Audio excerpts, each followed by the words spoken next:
नमस्कार, आप देख रहे हैं देश की बात। मैं हूं आपके साथ अक्षय सिंह। देश की बात में आज सबसे पहले चर्चा अविश्वास प्रस्ताव की। लोकसभा में विपक्ष का अविश्वास प्रस्ताव गिर गया है।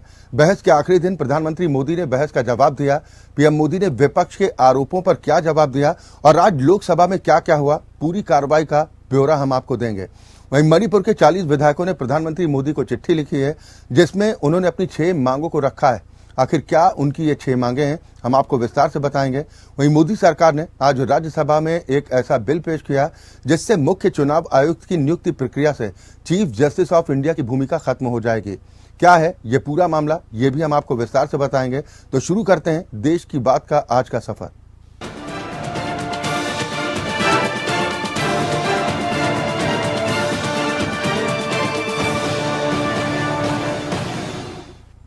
विपक्ष का अविश्वास प्रस्ताव गिर गया। अविश्वास प्रस्ताव पर वोटिंग से पहले ही विपक्ष ने वॉकआउट कर दिया, जिसके बाद ध्वनि मत से प्रस्ताव गिर गया।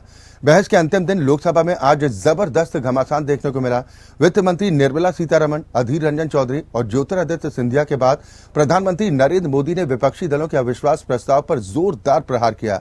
विपक्षी गठबंधन पर वार करते हुए प्रधानमंत्री ने कहा कि इनके लिए देश नहीं, अपना दल महत्वपूर्ण है।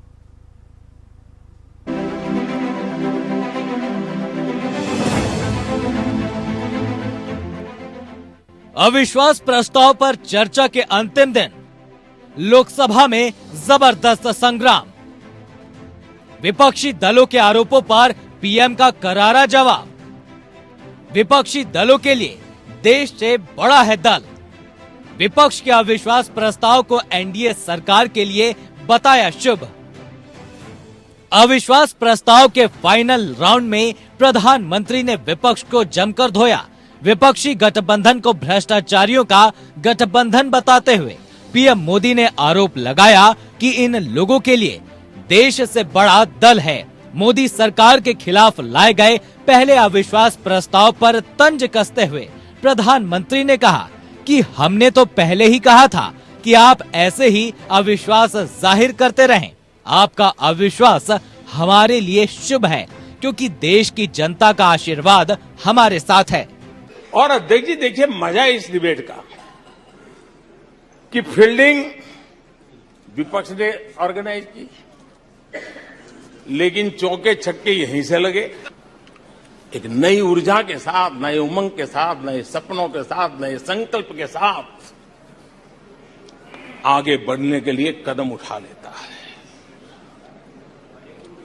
21वीं सदी का ये कालखंड, और मैं बड़ी गंभीरता से इस पवित्र लोकतंत्र के मंदिर में बोल रहा हूं और लंबे अनुभव के बाद बोल रहा हूं कि ये कालखंड, सदी का ये वो कालखंड है जो भारत के लिए हर सपने सिद्ध करने का अवसर हमारे चरण पर है। और हम सब ऐसे टाइम पीरियड में है, चाहे हम हैं, चाहे आप हैं, देश के कोटि कोटि जन है, ये टाइम पीरियड बहुत अहम है। विपक्ष को सुझाया और वो प्रस्ताव लेकर आए।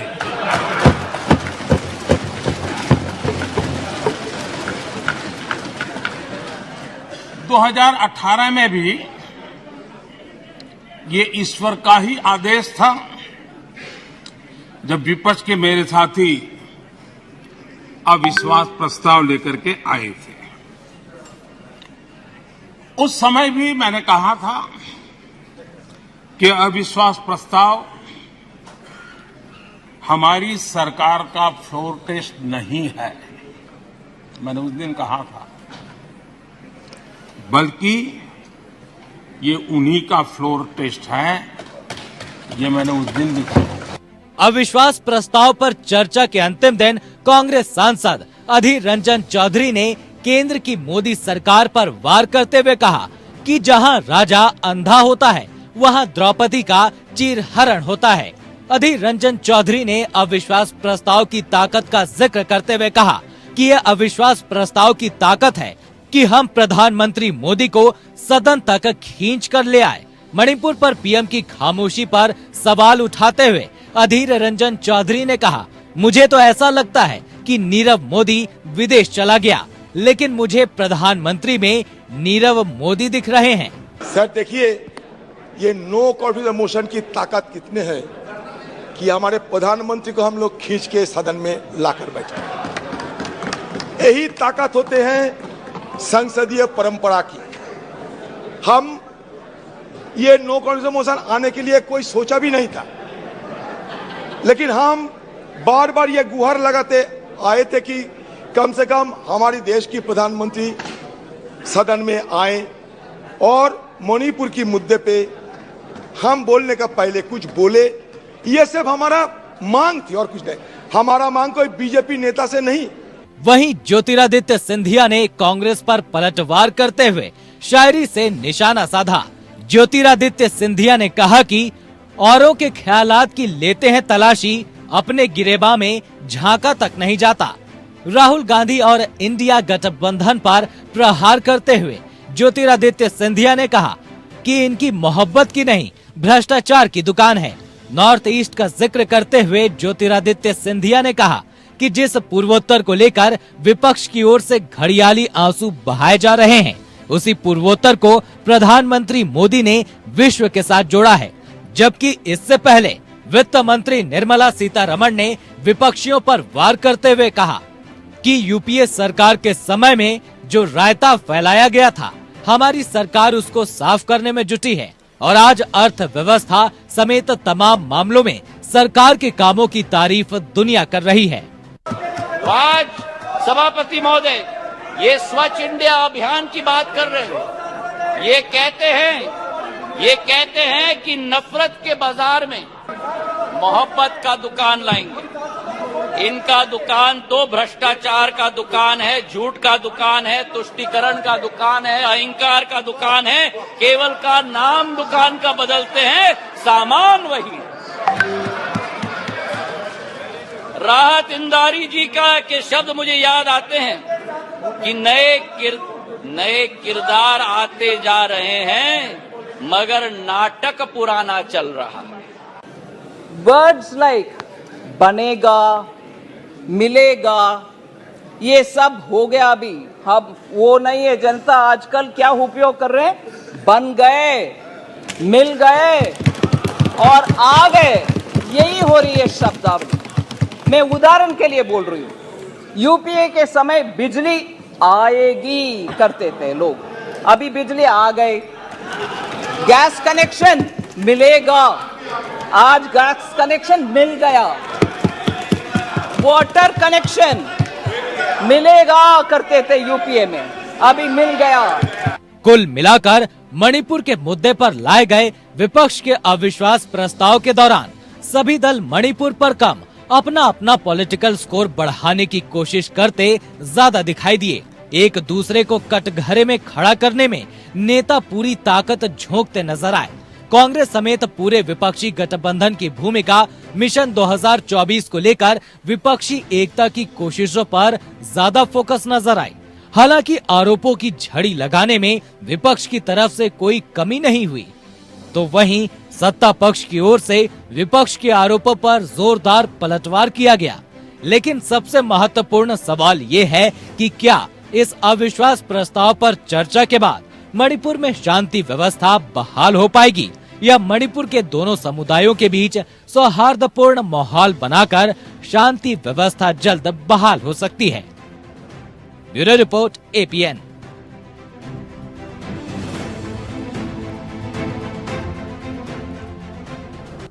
मोदी सरकार ने एक ऐसा बिल पेश किया है जिससे मुख्य चुनाव आयुक्त की नियुक्ति प्रक्रिया से चीफ जस्टिस ऑफ इंडिया की भूमिका खत्म हो जाएगी। राज्यसभा में chief election commissioner and other election commissioners appointment conditions of service and term of office bill पेश किया गया। इस बिल के पास होने से देश के चीफ इलेक्शन कमिश्नर की नियुक्ति की कमेटी से सुप्रीम कोर्ट के चीफ जस्टिस बाहर हो जाएंगे। उनकी जगह पैनल में प्रधानमंत्री की ओर से नामित कैबिनेट मिनिस्टर को शामिल किया जाएगा। सुप्रीम कोर्ट ने इसी साल मार्च में फैसला दिया था कि इलेक्शन कमिश्नर की नियुक्ति प्रधानमंत्री, लोकसभा में विपक्षी नेता और चीफ जस्टिस ऑफ इंडिया के पैनल के जरिए की जाएगी। लेकिन सरकार बिल लाकर सुप्रीम कोर्ट के फैसले को अब पलटने वाली। लेकिन अब सरकार के इस बिल पर सियासी संग्राम शुरू हो चुका है। विपक्ष का आरोप है कि बिल के जरिए सरकार चुनाव आयोग को अपने हाथों की कठपुतली बनाना चाहती है।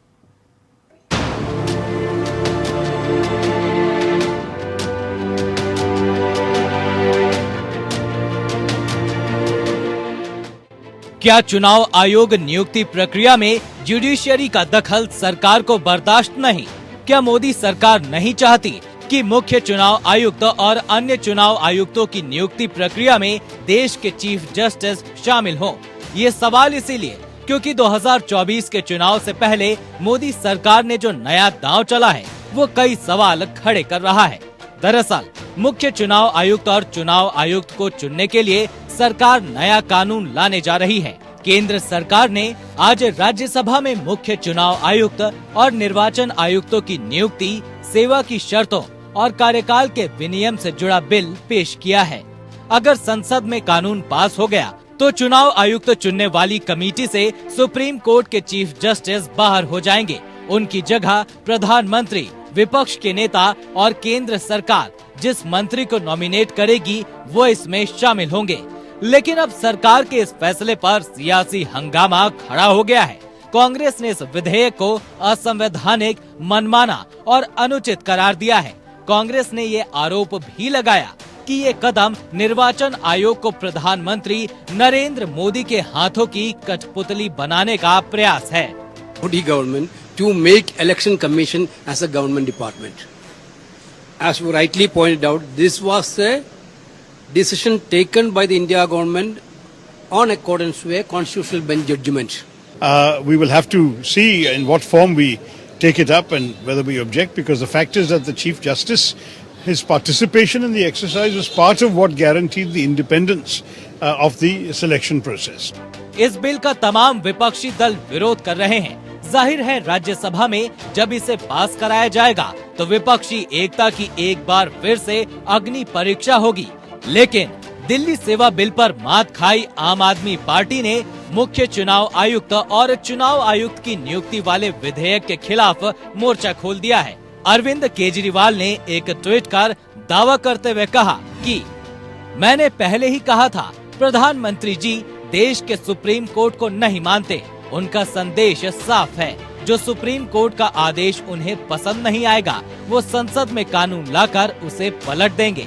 यदि पीएम खुलेआम सुप्रीम कोर्ट को नहीं मानते तो ये बेहद खतरनाक स्थिति है। सुप्रीम कोर्ट ने एक निष्पक्ष कमेटी बनाई थी जो निष्पक्ष चुनाव आयुक्तों का चयन करेगी। सुप्रीम कोर्ट के आदेश को पलटकर मोदी जी ने ऐसी कमेटी बना दी जो उनके कंट्रोल में होगी और जिससे वो अपने मनपसंद व्यक्ति को चुनाव आयुक्त बना सकेंगे। इससे चुनावों की निष्पक्षता प्रभावित होगी। एक के बाद एक निर्णयों से प्रधानमंत्री जी भारतीय जनतंत्र को कमजोर करते जा रहे हैं। दरअसल उच्चतम न्यायालय ने मार्च में एक ऐतिहासिक फैसला सुनाया था जिसका मकसद मुख्य निर्वाचन आयुक्त और निर्वाचन आयुक्तों की नियुक्ति को कार्यपालिका के हस्तक्षेप से बचाना है। सुप्रीम कोर्ट ने फैसला दिया था कि उनकी नियुक्तियां प्रधानमंत्री, लोकसभा में विपक्ष के नेता और प्रधान न्यायाधीश की सदस्यता वाली एक समिति की सलाह पर राष्ट्रपति द्वारा की जाएंगी। लेकिन अब कानून बनाकर चीफ जस्टिस को कमेटी से बाहर किए जाने पर सरकार की मंशा पर सवाल उठ रहे हैं। आशंका जताई जा रही है कि कहीं चुनाव आयोग सरकार की कठपुतली तो नहीं बन जाएगी और इस आशंका में कुछ गलत भी नहीं। Bureau report, APN।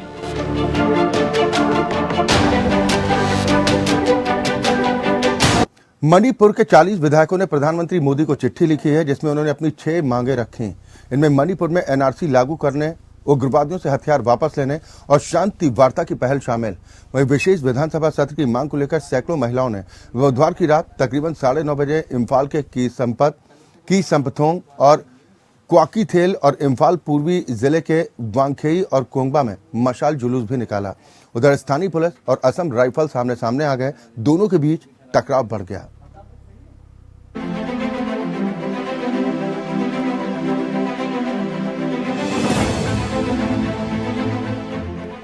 तीन महीने से ज्यादा हो गए लेकिन मणिपुर लगातार सुलग रहा है। मणिपुर में कुकी और मैतेई के बीच हिंसक झड़प, आगजनी, फायरिंग लगातार जारी है। इस हिंसक संघर्ष में अब तक करीब 165 लोगों की मौत हो चुकी है।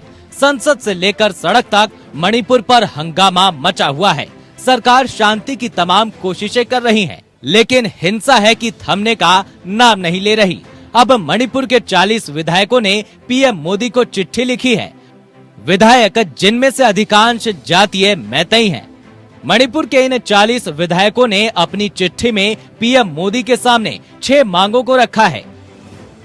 इनमें मणिपुर में एनआरसी लागू करने, उग्रवादियों से हथियार वापस लेने और शांति वार्ता की पहल शामिल है। इसके अलावा 30 कुकी समुदाय के 25 समूहों के साथ 2008 में हुए सस्पेंशन ऑफ ऑपरेशन के समझौते को वापस लेने की मांग। कुकी की मांग पर राज्य में अलग प्रशासन किसी भी हालत में स्वीकार नहीं और ऑटोनॉमस डिस्ट्रिक्ट काउंसिल की शक्तियां बढ़ाने की मांग की गई है।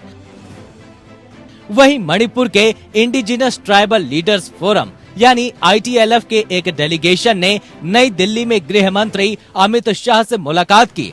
मुलाकात के बाद इस फोरम के नेताओं ने बताया कि राज्य में और अधिक सुरक्षा बल की तैनाती की जाएगी ताकि संवेदनशील इलाकों में शांति बहाल की जा सके। ITLF ने ये भी बताया कि हिंसा में मारे गए कुकी समुदाय के लोगों के शव दफनाने के लिए वे जल्द ही दूसरी जगह तय करेंगे। मृतकों के शवों को 3 अगस्त को दफनाया जाना था, लेकिन गृह मंत्री ने उन्हें कोई और जगह शव दफनाने की अपील की थी। दरअसल पिछले हफ्ते कुकी जो समुदाय के मृतकों ने शवों को दफनाए जाने को लेकर मैतेई समुदाय के लोगों ने विरोध प्रदर्शन किया था। इसके बाद गृह मंत्रालय ने दखल दिया था और शव दफनाने का काम टाल दिया गया था। वहीं विशेष विधानसभा सत्र की मांग को लेकर सैकड़ों महिलाओं ने बुधवार रात करीब 9:30 बजे इम्फाल के किसमथोंग और क्वाकीथेल और इम्फाल पूर्वी जिले के वांगखई और कोंगमा में मशाल जुलूस भी निकाला। उधर स्थानीय पुलिस और असम राइफल्स आमने सामने हो गए हैं। दोनों के बीच टकराव बढ़ गया है। राज्य के एडीजी ने बिष्णुपुर जिले के मोइरंग लमखाई चेक पॉइंट से असम राइफल्स को हटाकर उसकी जगह पुलिस और सीआरपीएफ को तैनात किया है। ये कदम मैतेई महिलाओं के संगठन मोइरा पाईबीस के असम राइफल्स को हटाने की मांग को लेकर विरोध प्रदर्शन के बाद उठाया गया है। संगठन का आरोप है कि असम राइफल्स कुकी समुदाय की तरफदारी कर रहा है। मैतेई समुदाय की मांग को मणिपुर के भाजपा विधायक का भी समर्थन मिल रहा है। स्थानीय पुलिस ने असम राइफल्स जवानों के खिलाफ कुकी उग्रवादियों के विरुद्ध ऑपरेशन में रुकावट डालने के आरोप में 5 अगस्त को एफआईआर दर्ज की थी। इसे लेकर असम राइफल्स ने कहा है कि उसने सेना के कमांड मुख्यालय के निर्देशों का पालन किया था। असम राइफल्स ने बताया कि उन्हें बफर जोन की गाइडलाइंस को बनाकर रखने के निर्देश मिले थे, जिससे दोनों समुदायों में संघर्ष को रोका जा सके। असम राइफल्स का ये भी कहना है कि एक अन्य घटना को लेकर उसको निशाना बनाया जा रहा है, जबकि वहां सेना की इन्फेंट्री बटालियन तैनात है। साफ है मणिपुर में मामला उलझा हुआ है। जातीय समुदायों के बीच संघर्ष है तो सुरक्षा बलों पर भी 2 खेमों में बंटने का आरोप लग रहा है। लेकिन मणिपुर में शांति कैसे लौटेगी, ये बड़ा सवाल है। Bureau report APN।